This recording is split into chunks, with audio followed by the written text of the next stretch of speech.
Hey world!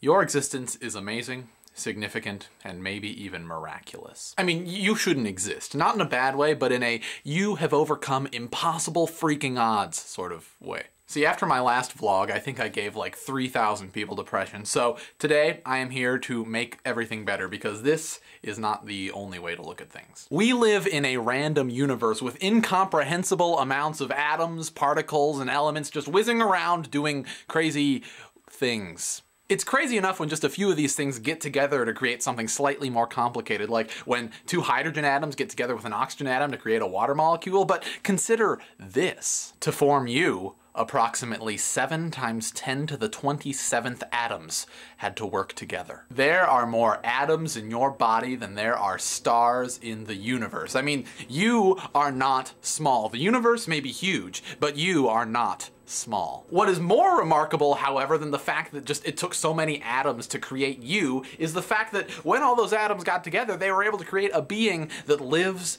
breathes, and thinks. At least most of you think most of the time.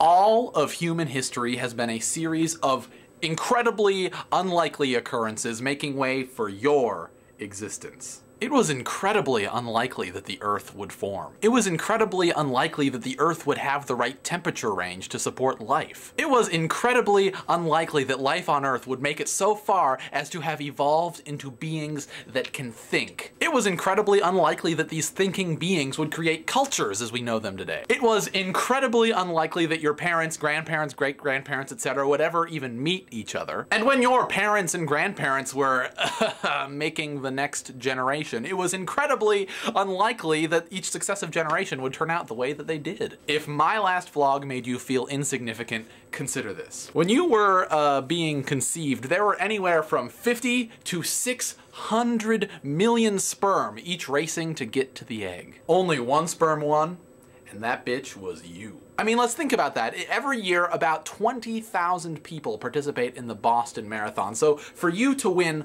the first race you ever ran was the equivalent of winning like 30,000 Boston Marathons. Well, okay, I guess technically you swam the race, but the point still stands. So yeah, I just wanted to let you know that you aren't really all that insignificant. I mean, you are insignificant, but the improbability of your existence trumps your insignificance. Please don't kill yourself. I am Dan Brown, and I am out.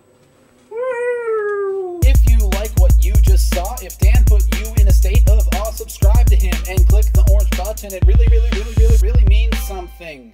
If you do that, that'd be really cool.